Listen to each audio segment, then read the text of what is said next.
যত বেশি বলবেন আমি কিছু না, আল্লাহ বলবে তুই অনেক কিছু। মায়ের সামনে আমি কিছু না, জান্নাত আপনার হয়ে যাবে। বাবার সামনে আমি কিছু না, জান্নাত আপনার হয়ে যাবে। উস্তাদের সামনে আমি কিছু না, ইলম আপনার হয়ে যাবে। হুজুরের সামনে আমি কিছু না, ইবাদত আপনার হয়ে যাবে। দুনিয়ার সামনে আমি কিছু না, দুনিয়া আপনার হয়ে যাবে। রিপিট সবাই দিতে জানে, মুখ সবার আছে, চুপ সবাই থাকতে পারে না। চুপ থাকার জন্য অনেক শক্তি লাগে, অনেক শক্তি। গালির বদলে গালি না দেওয়ার জন্য, কথার বদলে কথা না বলার জন্য, অপমানের বদলে প্রতিশোধ না নেওয়ার জন্য অনেক শক্তিশালী হতে হয়, অনেক শক্তিশালী।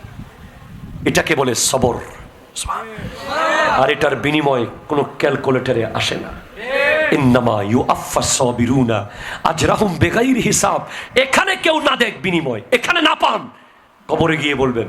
হাসরের মাঠে নবীজির সামনে, হাউজে কাউসারের পেয়ালার সামনে গিয়ে বলবেন, ইয়া রাসূলুল্লাহ, আপনি বলেছিলেন সবর করতে, ওই জায়গায় সবর করেছিলাম।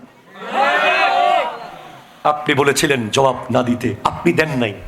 আপনাকে মক্কার কাফেররা পাগল বলে গালি দিয়েছিল, আপনি জবাব দেন নাই। আপনাকে কুরাইশরা অপমান করেছে, আপনি রিপিট দেন নাই। আপনাকে পাথর মেরে মাটিতে ফেলে দিয়েছে, আপনি বলেছেন, তাদের জন্য দোয়া করেছেন, আল্লাহ ইয়া রাসূলুল্লাহ, আপনার ওই সুন্নাত অ্যাপ্লাই করতে গিয়ে প্রতিশোধ নিই নাই, জবাব দিই নাই, খুশি মারি নাই, শক্তি ছিল জোয়ার মারি নাই, পাওয়ার ছিল, ক্ষমতা ছিল দেখাই নাই। বিনিময়ে কি দিবেন? না, নিয়ে যা, হাউজে কাউসার নিয়ে যা।